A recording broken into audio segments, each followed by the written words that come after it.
அனைவருக்கும் வணக்கம். இன்று பெருவளவில் இருக்கக்கூடிய ஒரு கேள்வி, அதே மாதிரி இது சரியா தவறா என்கிற குழப்பம், இப்படி பலவாக இருக்கின்ற ஒரு விஷயத்தை பற்றி தான் நம்ம இப்போ பகுத்தறிய போகிறோம். என்னன்னா, இந்த குழந்தை பிறப்பில் என்ன பண்ணுறோம், நிறைமாத கர்ப்பிணிக்கு நேரம் குறித்து டாக்டர் சொல்லுவாங்க, இன்னும் ஒரு சாயந்தரத்துக்குள்ளே ஆகிடும், நீங்கள் டைம் பார்த்து சொல்லுங்கள், நாள் பார்த்து சொல்லுங்கள், நேரம் பார்த்து சொல்லுங்கள் அப்படின்னு மருத்துவர்களோ அல்லது அவர்களாகவே முடிவு செய்தோ ஒரு நேரத்தை குறித்து அறுவை சிகிச்சை செய்து குழந்தையை எடுப்பது என்பது சரியா தவறா? இதுதான் விஷயம். நான் ஏற்கனவே ரொம்ப நாட்களுக்கு முன்பாக ஒரு பகுதியில் சின்ன விளக்கமாக கூறியிருப்பேன்.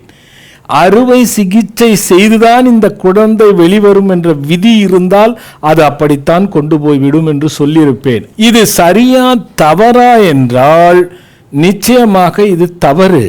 நான் சொன்னது வேறு வழி இல்லை.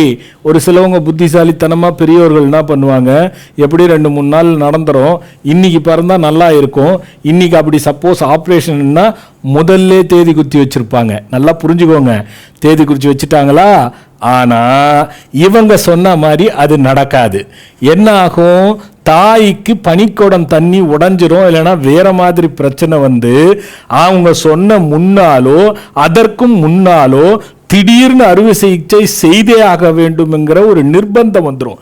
அதைத்தான் நான் சொன்னேன், அது விதிப்படி செஞ்சுத்தான் ஆக வேண்டிய விதியில் இருக்குமானால் அதை அப்படித்தான் பிறக்கும் அது என்பதை தான் அன்று நான் சொல்லியிருந்தேன். சரி, இது தவறு என்பது எப்படி அப்படிங்கிறத நீங்கள் கண்டிப்பாக தெரிஞ்சுக்கணும்.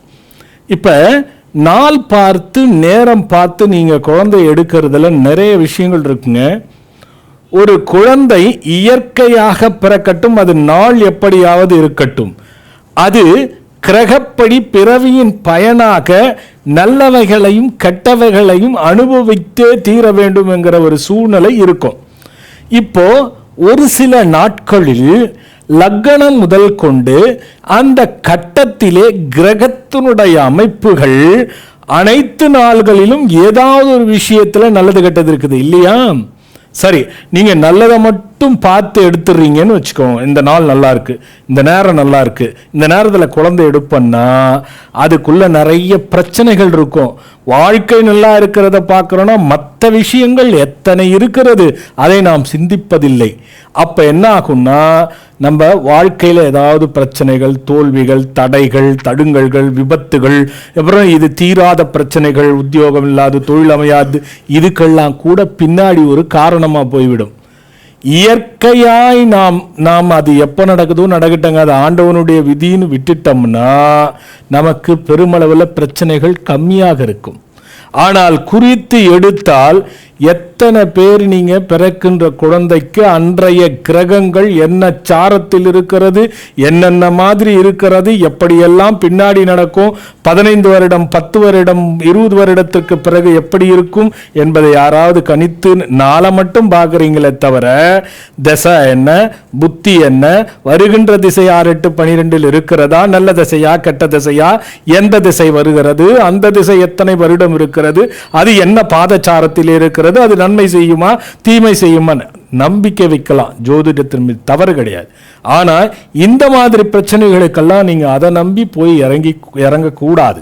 ஏன் சொல்கிறேன்னா, இயற்கைக்கு புறம்பான விஷயங்களை நாம் செயற்கையாக செய்யும் பொழுது கண்டிப்பாக அதில் உபத்திரம் இருக்கும், வரும் என்பதை தான் உங்களுக்கு தெளிவுபடுத்த வேண்டும் என்பதற்காகத்தான் இந்த பகுதியை நான் உங்களுக்கு கொடுத்தேன். அறுவை சிகிச்சை இயற்கையாக விட்டுடுங்க. அந்த குழந்தை எப்படி பார்த்தாலும் சமமாக தான் எளிதில் வெற்றி பெறுகின்ற ஒரு நிலைமைக்கு அது தள்ளப்பட்டுடும். சில பேர் ஆயில்ய நட்சத்திரமாக இருந்தால் என்ன பண்ணுறது, மூல நட்சத்திரமாக என்ன பண்ணுறது என்ற கேள்வியில் வந்துடும், குழந்தை பிறந்தா என்னன்னு. ஆனால் நம்மளால் தடுத்து நிறுத்த முடியாது. அதை நீங்கள் அப்படியே விட்டுடுங்க, அது எங்கேயாவது ஒரு நன்மையை நமக்கு பின்னாடி கொடுக்கும் என்பதை ஞாபகம் வைத்துக் கொள்ள வேண்டும். காலப்போக்கில் வயது ஏற ஏற அதில் நன்மை பயக்கும் என்பதும் அதில் இருக்கும் என்பதை கருத்தில் வைத்துக்கொண்டு அறுவை சிகிச்சை செய்யும் பொழுது நேரத்தையும் நாட்களையும் குறித்து எடுப்பதை தவிர்த்து விடுங்கள். பெருமளவில் நான் முன்பே சொன்னது போல அது விதி இருப்பின் தானாக அது நடக்கும், நாம அதை செய்ய வேண்டாம் என்பதற்குத்தான் இந்த பகுதியை நான் உங்களுக்கு கொடுத்தேன்.